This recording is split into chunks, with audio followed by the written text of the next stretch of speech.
Donde Esta Santa Claus was blaring on the radio as Gary crossed over state lines into somewhere. He lost track of where he was hours ago. Somewhere Midwesty.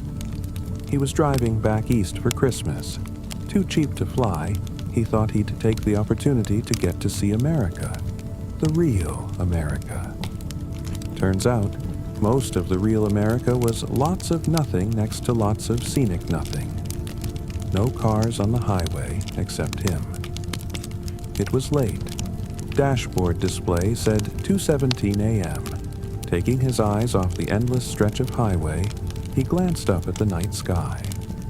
For the briefest of moments, he swore the moon looked green.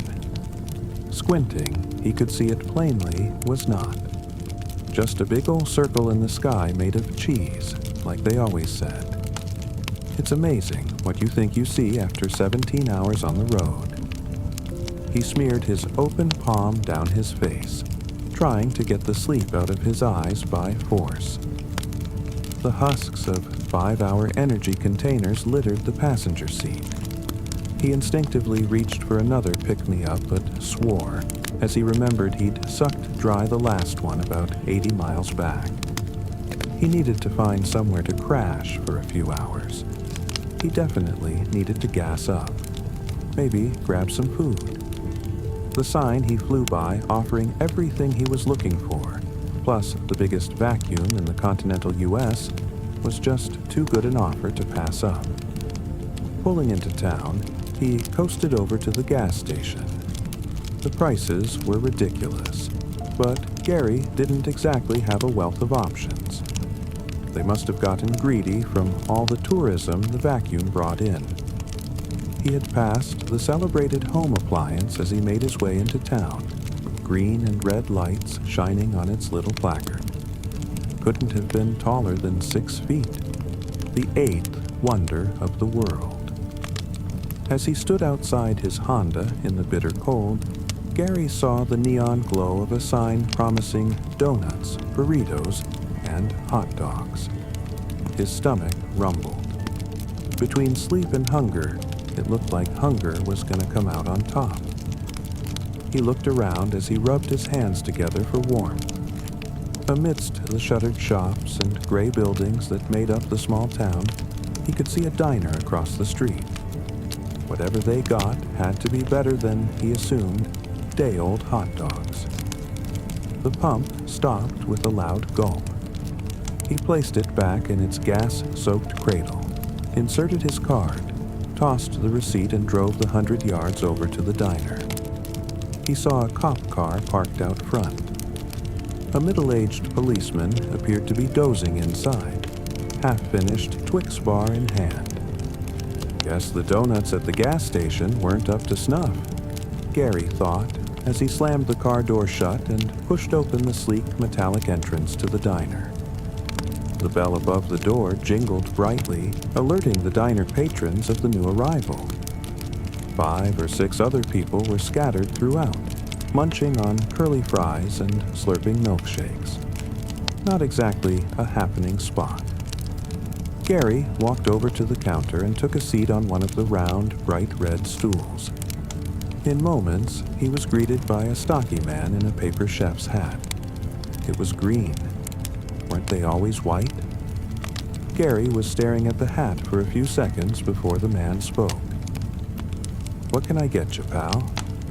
He tossed Gary a menu and started wiping his hands on his already filthy apron. Gary didn't bother looking at the menu. Double bacon cheeseburger, mid-rare, curly fries, 2 waffles, and a Coke in the largest glass you got.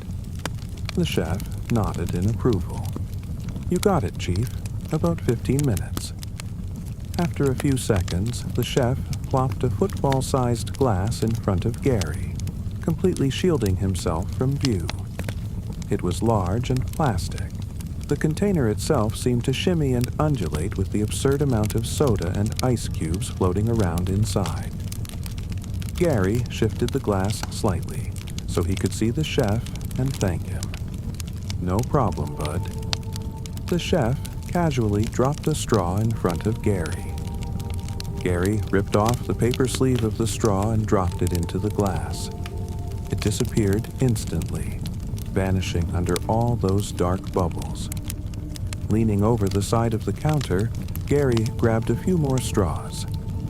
He fished out the drowned straw, fashioned them all into one elephant trunk of a device, dropped it into the drink, and greedily began to suck it down. He didn't realize how thirsty he was until that ice-cold, fizzy lifeblood was flooding his system. He was so distracted in caffeine-fueled ecstasy, he didn't notice the presence behind him. "You want to see the Christ child?" the voice said. "Who? What?" Gary sputtered, almost falling off his diner stool. "The Christ child. Want to see him?" The man was dressed in an army surplus jacket. It was riddled with stains that drew attention away from the greasy hair that hung about his face in stark patches. Regaining his composure and his seat, Gary responded to the man. "Look, buddy, I'm not an idiot. He's born on Christmas, not before. If you want to run a scam, at least get the facts right. If you're looking for a handout, I don't have any cash. I've got waffles coming soon. You want some, they're yours. Just leave me alone." The dirty man stared at Gary, no reaction in his eyes. The other patrons of the diner looked like they were doing their best to ignore the entire scene. The grill chef shared a glance with Gary and rolled his eyes. But the dirty man stood like a statue, staring at Gary, unblinking. It was impossible for Gary to ignore the dirty man's presence. Finally, he swiveled his diner stool slightly in the dirty man's direction. "All right, I'll bite. What is it? You trying to unload some Christmas cards before the season's over? You got a dog in a box out there with a halo stapled to its head? What's the angle?" Through filthy teeth, the dirty man smiled. "No angle. You come out, I show you the Christ child, and if you don't believe 100% that he is what I say he is, I pay for your dinner." Gary considered the prospect of a free and clear dinner. It would cap off his stay in Nowheresville and give him a great story for Christmas dinner. "Lead on, champ." Gary turned to the cook as he got up off of his stool. "I'll take a check when I get back. This gentleman has generously agreed to take Not yet." The dirty man cut in with his unblinking stare. "Okay, dokie then. Let's go." The dirty man led him out the doors of the diner into the crisp, gray winter night. They walked 2 blocks down the street, passing the empty and shuttered shop windows. "It's right down here." The dirty man pointed in the direction of an alleyway.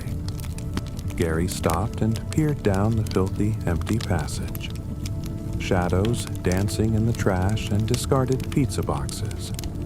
He had a few inches and at least 50 pounds on this guy if he tried to pull anything.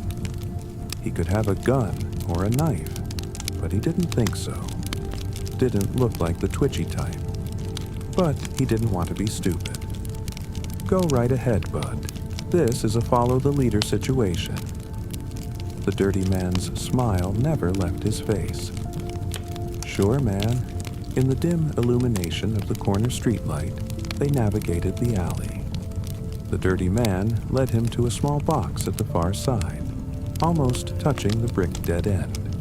He pointed. "In there. Open it up and you'll see."